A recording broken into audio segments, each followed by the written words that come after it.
Thank you very much, everybody. It's a great honor to have Prime Minister Mark Carney with us. As you know, just a few days ago, he won a very big election in Canada. And I think I was probably the greatest thing that happened to him, but I can't take vote credit. His party was losing by a lot, and he ended up winning. So I really want to congratulate him. It was probably one of the greatest comebacks in the history of politics, maybe even greater than mine. You know? But I want to just congratulate you. That was a great election, actually. We were watching it with interest, and I think Canada chose a very talented person, a very good person, because we spoke before the election quite a few times. And it's an honor to have you at the White House and the Oval Office. And you see the new and improved Oval Office as it becomes more and more beautiful with love. You know, we handle it with great love and 24-karat gold. That always helps too, right? But it's been a lot of fun. We're going over some of the beautiful pictures that were stored in the vaults that were for many, many years, in some cases over 100 years. They were stored in vaults of the great presidents, or almost great presidents, all having a reason for being up, every one of them. So it's very interesting. But I just want to congratulate you, and ran a really great race. I watched the debate. I thought you were excellent, and I think we have a lot of things in common. We have some tough points to go over, and that'll be fine. We're going to also be discussing Ukraine, Russia, the war, because Mark wants it ended as quickly as I do. I think it has to end. We had some very good news last night. The Houthis have announced that they are not, or they've announced to us at least, that they don't want to fight anymore. They just don't want to fight. And we will honor that. And we will stop the bombings. And they have capitulated, but more importantly, we will take their word. They say they will not be blowing up ships anymore.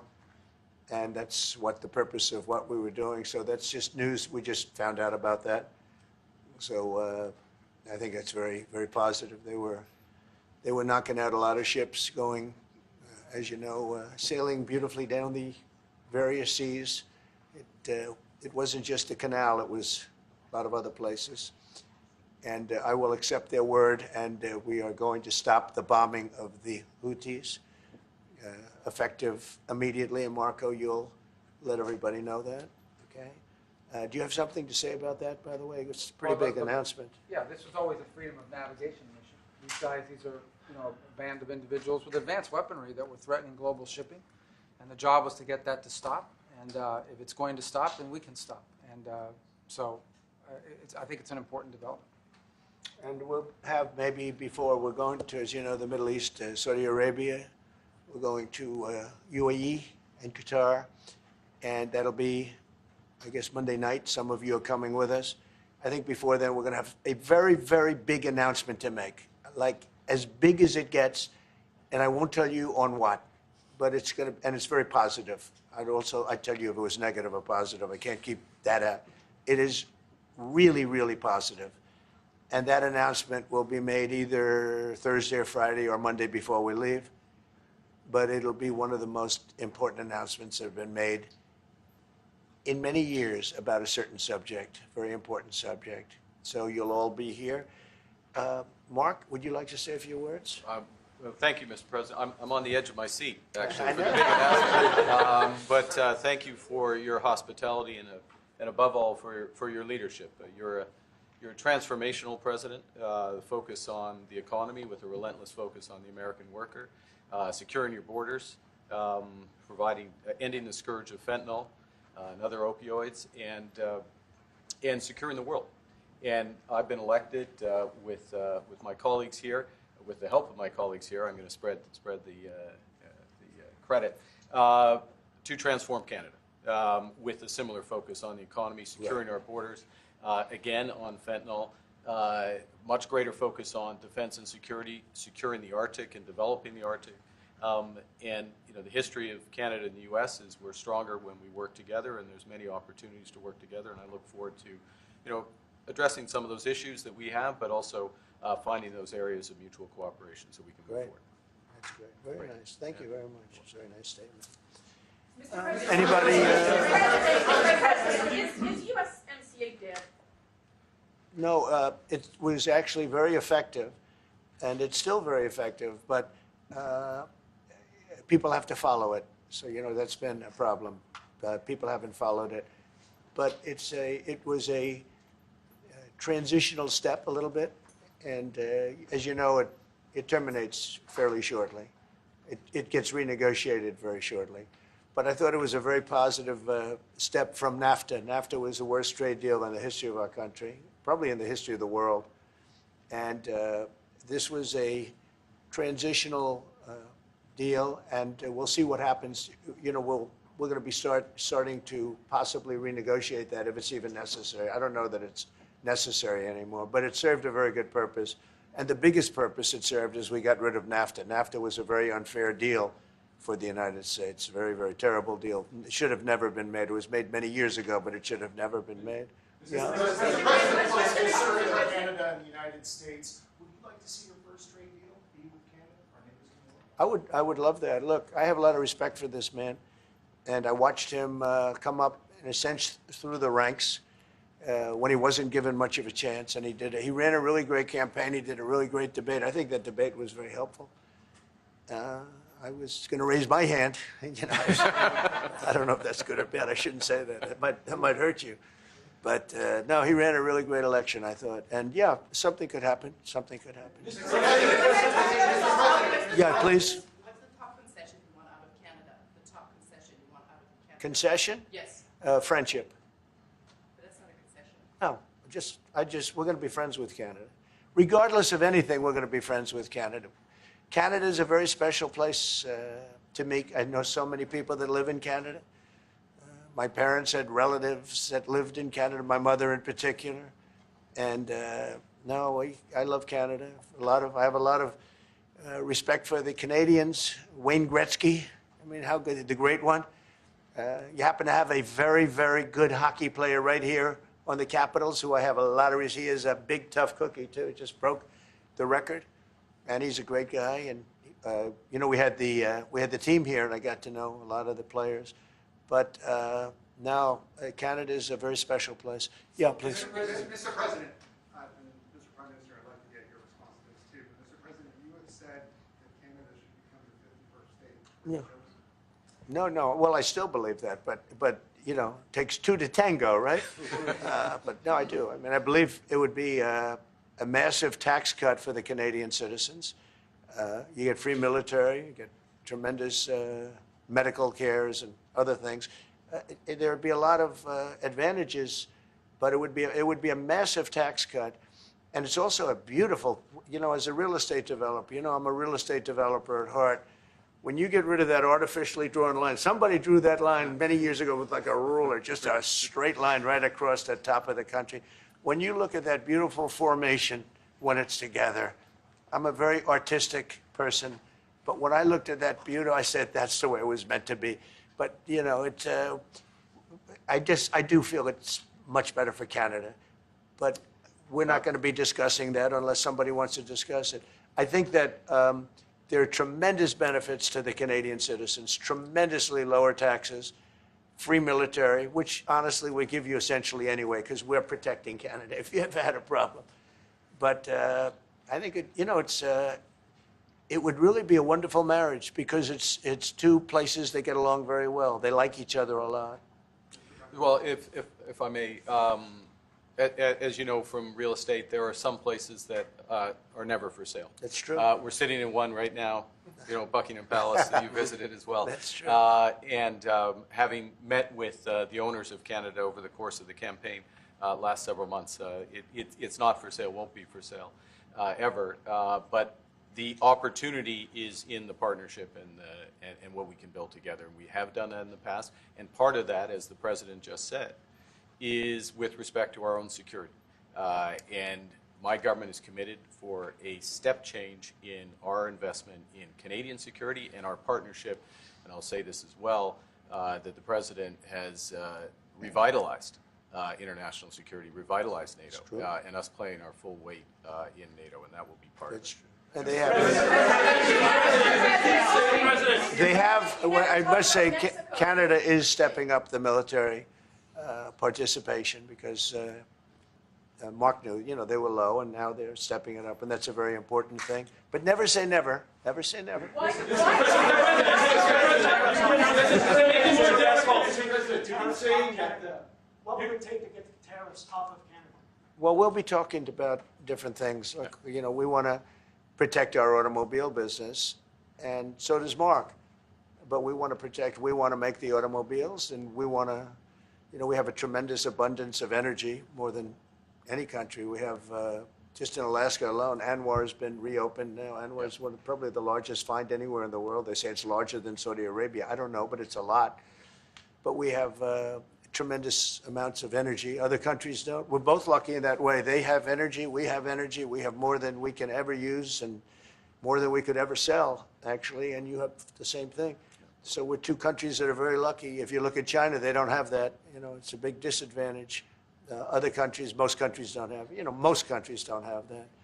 So Canada and us, we have a lot of advantages over other places. Mr. President, when you consider what Mr. Carney just said, that Canada is not for sale, does this make the discussion a little more difficult to start on? No, not at all. No, not at all. No, time will tell. It's only time. But I say never. I've had many, many things that were not doable, and they ended up being doable, and only doable in a very friendly way. But if it's to everybody's benefit, Canada loves us, and we love Canada. That's, I think, the number one thing that's important. But we'll see. I mean, over time, we'll see what happens. China. I was hoping you can clarify something. Earlier this morning in Capitol Hill, Secretary Bessent said that there hadn't been no negotiations yet with China. You have said something different. They want to meet, and they're doing no business right now. And those ships are turning around in the Pacific Ocean. Big turn. Those are big ships. Those ships take about 10 miles to turn.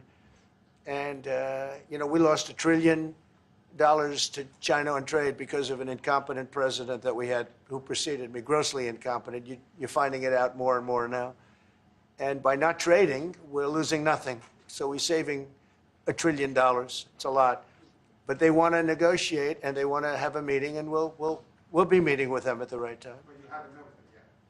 I have not met with them, of course. You would know if I met. I'd tell you. They want to meet, but, we are right now. Look, they're suffering greatly. Their economy is suffering greatly because they're not doing trade with the U.S. And they made most of their money off the U.S. Don't kid yourself. They don't make the money off other countries like this. And they were making. We had a trade imbalance. We had a deficit, or they had a surplus. Another way of saying it, of more than $1 trillion. Think of it, more than $1 trillion. And because of 145%, that's the only reason, but because of they have now 145% tariff, there's no trading. You can't trade with 145%. We are, therefore, making, in a certain way, I guess, $1.1 trillion. In other words, we're not losing $1.1 trillion. Our deficit is much better. When I started, I say we were losing billions of dollars a day on trade. That's rapidly turning around. We looked at numbers this morning. So we were losing, the United States during Biden was losing more than, I won't even give you numbers because they're so embarrassing, but billions of dollars a day on trade. Those numbers are rapidly turning between the tariffs. Don't forget, we're now getting 25% on cars, 25% on aluminum, 25% on steel, and maybe more importantly, massive numbers of companies are moving into the United States. Honda, we have tremendous, the car companies are moving in at levels we've never seen before. The biggest investment ever made in the United States is being made right now. Trillions of dollars. I would say we could be at $9 trillion. You could go back to other presidents. They haven't had $1 trillion for their entire term. Look at Biden. He had bad numbers. People were leaving. They weren't coming in. They were leaving with Biden, and he didn't know the difference. The only thing he knew is people coming in. You know who they were? Illegal immigrants, okay, from prisons, from mental institutions, from all sorts of places that weren't good, from gangs, from Venezuela. They were coming in and they were criminals and murderers, 11,888 people that murdered, and at least half of them murdered more than one person. This is what Biden led into our country. I'm bringing in big companies. We have Apple is investing $500 billion.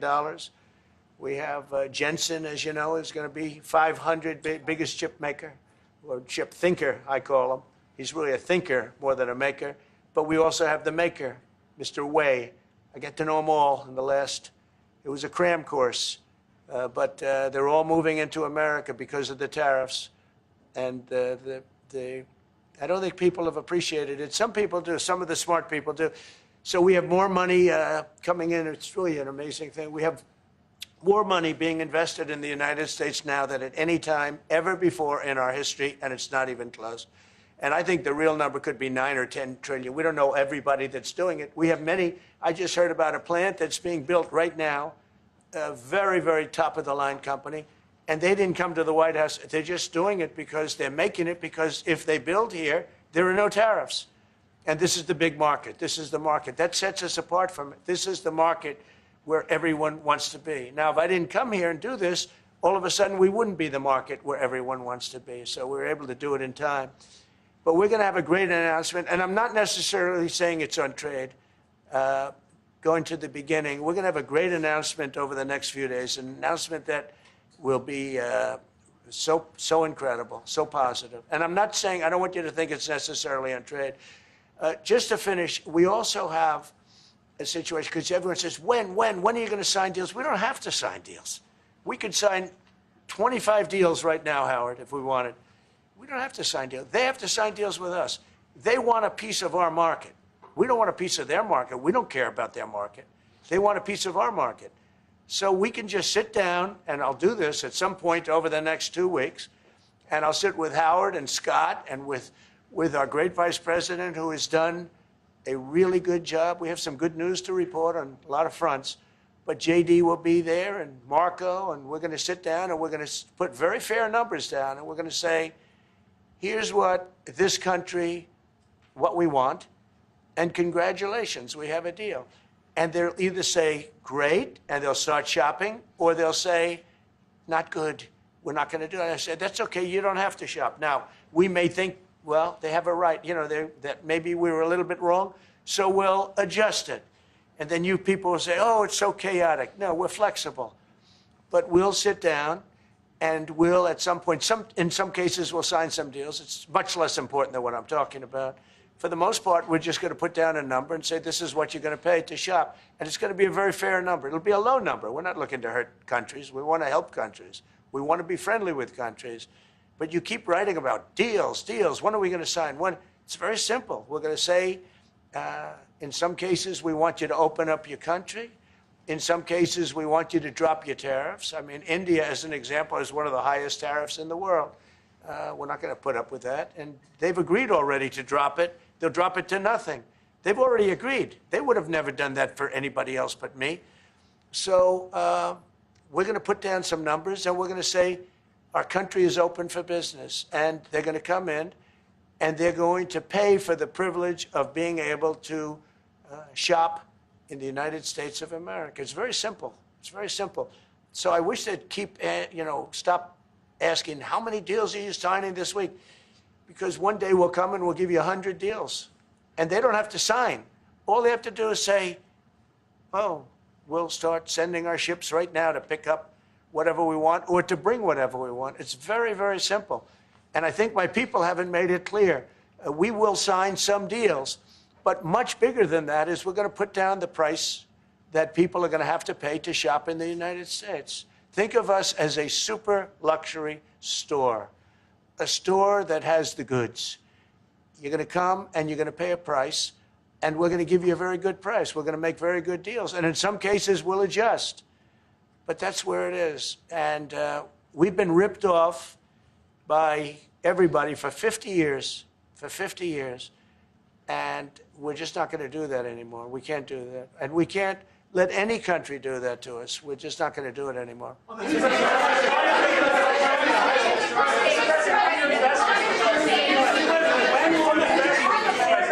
workings, can you tell us a bit more about the deal that you've reached with the Houthis? No, it's not a deal. They've said, please don't bomb us anymore, and we're not going to attack your ships. And where did you hear about that? It doesn't matter where I hear it. The very good source, I could tell you. Very, very good source. Would you say, Marco? I would say pretty good, right, JD? A very good source. No, they don't want to be. They don't want to be. They don't want to be bombed anymore. You know, I sort of thought that would happen. No, no, behind you, please. Clarifying something you said on USMCA, is the U.S. prepared to walk away from that pact? For what pact? USMCA. No, it's fine. It's there. It's good. We use it for certain things. It's there. We have the USMCA is a good deal for everybody. I won't say this about Mark, but I didn't like his predecessor. I didn't like a person that worked for. She was terrible, actually. She was a terrible person. And she really hurt that deal very badly because she tried to take advantage of the deal and she didn't get away with it. You know who I'm talking about. But so, you know, we had a bad relationship having to do with the fact that we disagreed with the way they viewed the deal. And we ended it. You know, we ended that relationship pretty much. The USMCA is great for all countries. It's good for all countries. We do have a negotiation coming up over the next year or so to adjust it or terminate it. Mr. President. I'll say a word on USMCA, if I may, Mr. President. It is a basis for a broader negotiation. Some things about it are going to have to change. And part of the way you've conducted these tariffs has taken advantage of existing aspects of USMCA. So it's going to have to change. There's other elements that have come, and that's part of what we're going to discuss. Right. During the campaign, Prime Minister Carney talked about the American betrayal. How do you react if Canada decided not to shop in the American store as much as before and decided to partner with other countries?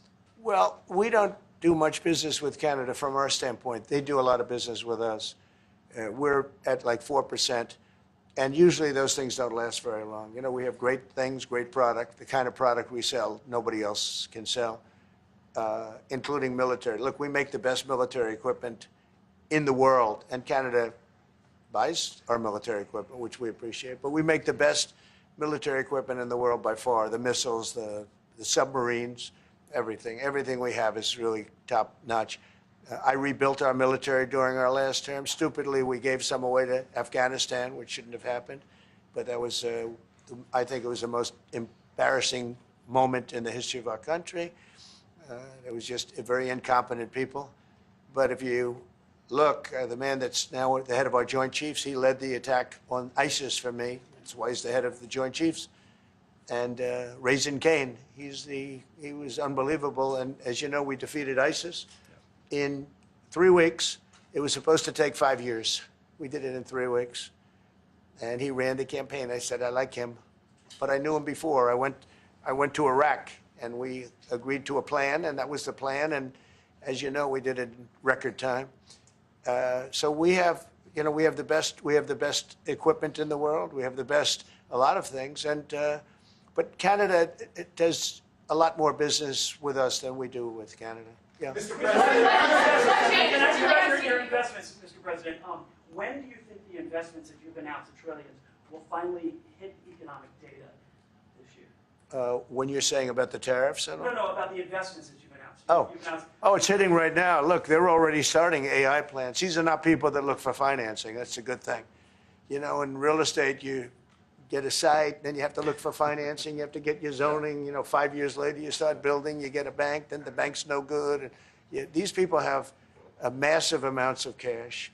The CHIPS Act was a ridiculous thing because that doesn't get them to build. All we did is hand very wealthy companies money. The CHIPS Act that was done by Biden. Billions, we give them billions of dollars. They don't even have to do anything with it. And then if you weren't, if you didn't have, and I don't want to be a wise guy, but if you didn't go with the DEI, if you didn't go with all of the different things, woke, if you weren't woke, you couldn't even use the money. You had to have a certain percentage of this and that and that and that. It's impossible to have. The companies actually complained to me. They said they gave me all this money, but nobody can get these people to do anything.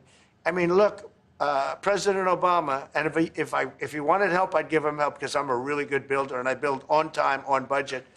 He's building his library in Chicago. It's a disaster. And he said something to the effect, I only want DEI, I only want woke. He wants woke people to build it. Well, he got woke people, and they have massive cost overruns. The job is stopped. I don't know. It's a disaster. And I don't like that happening because I think it's bad for the presidency that a thing like that should happen. He's got a library that's a disaster. And he wanted to be very politically correct, and he didn't use good, hard, tough, mean construction workers that I love, Marco. I love those construction workers. But he didn't want construction workers. He wanted people that like never did it before, and he's got a disaster in his hands. Like millions of dollars, really many millions of dollars over budget. And I would love to help him with it, or somebody else. I could recommend professionals. But it was not built in a professional manner. By the way, nor was in California a little train going from San Francisco to Los Angeles that's being run by Gavin Newsom, the governor of California. Did you ever hear of Gavin Newsom? He has got, that train is the worst cost overrun I've ever seen. It's like totally out of control. So then they said, all right, we won't go into San Francisco. We'll stop 25 miles short. And we won't go into Los Angeles. We'll stop 25 miles short. It's hundreds of billions of dollars for this stupid project that should have never been built. And then they realized that it would have been a lot less costly if we just gave limousine service back and forth and gave it free. They would have saved hundreds of billions of dollars. They have airplanes that go there for one 1/100th the cost. And they have cars. They have a thing called the highway that goes back and forth that's not fully utilized. And they got involved with this project. And Gavin, you know, I always liked Gavin. I had a good relationship with him. I just got him a lot of water. You know, I sent in people to open up that water because he refused to do it. And we just got him a lot of water. If they would have had that water, and if they would have done what I said to do, they wouldn't have had the fires in Los Angeles. Those fires would have been put out very quickly. But if you think about it, and you got to take a look at this, it's the worst cost overrun I've ever seen. I've watched a lot of stupid people build a lot of stupid things, but that's the worst cost overrun I've ever seen, what's happening between San Francisco and Los Angeles. And you ought to ask about that because this government is not going to pay. I told our very great new Secretary of Transportation, he's doing a good job, Sean Duffy, I said, we're not going to pay for that thing. They are just, it's out of control. This is something that you don't have things like this.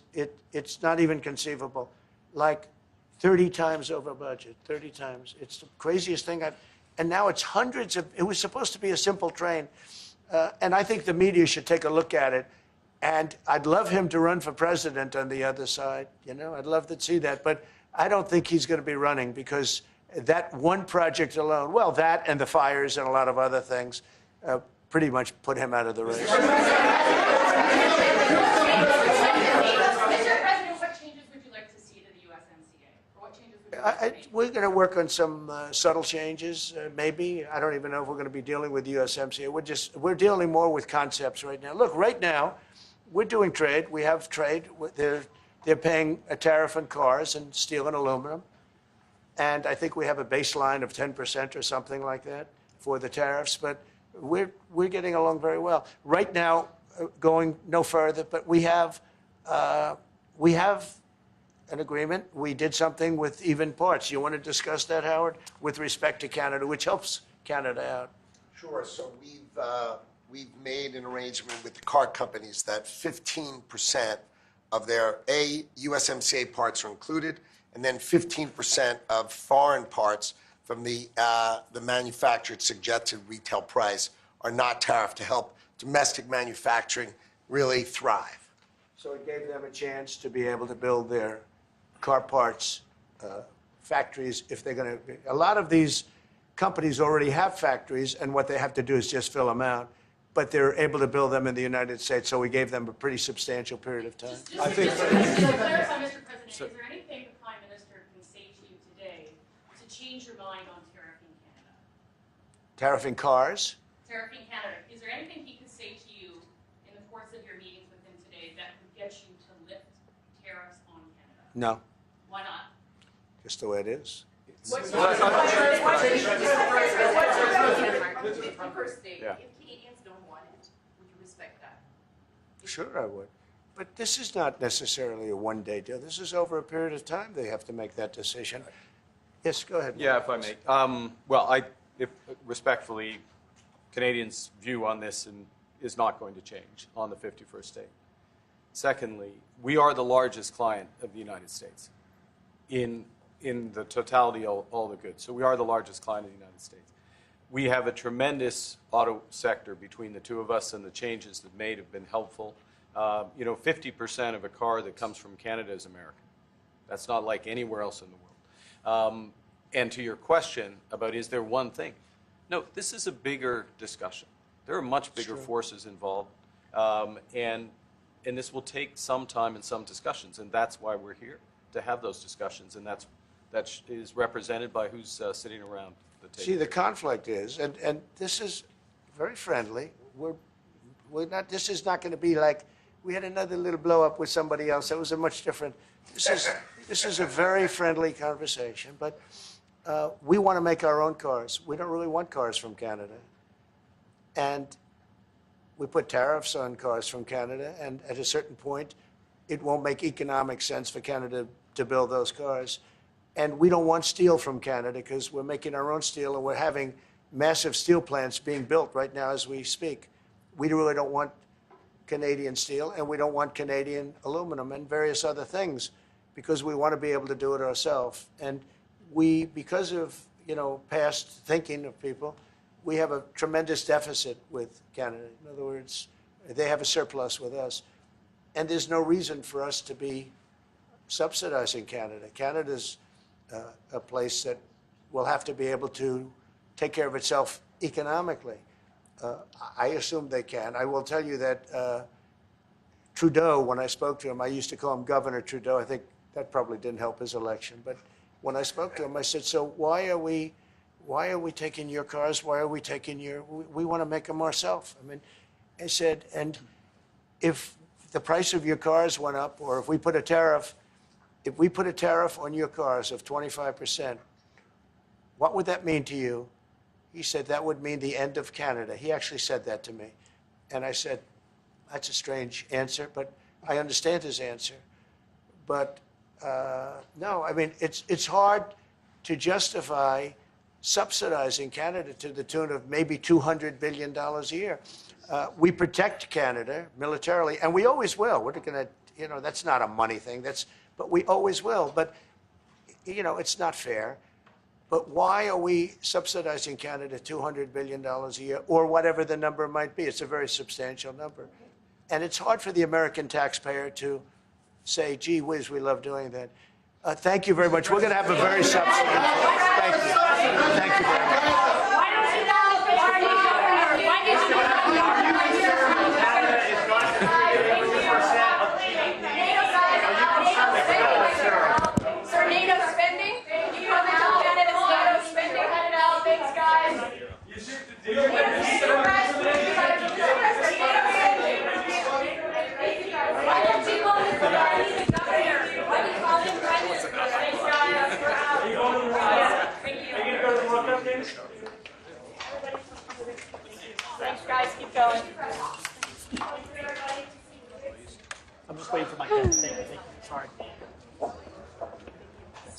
Go ahead, Ruby. Thank you. Thank you.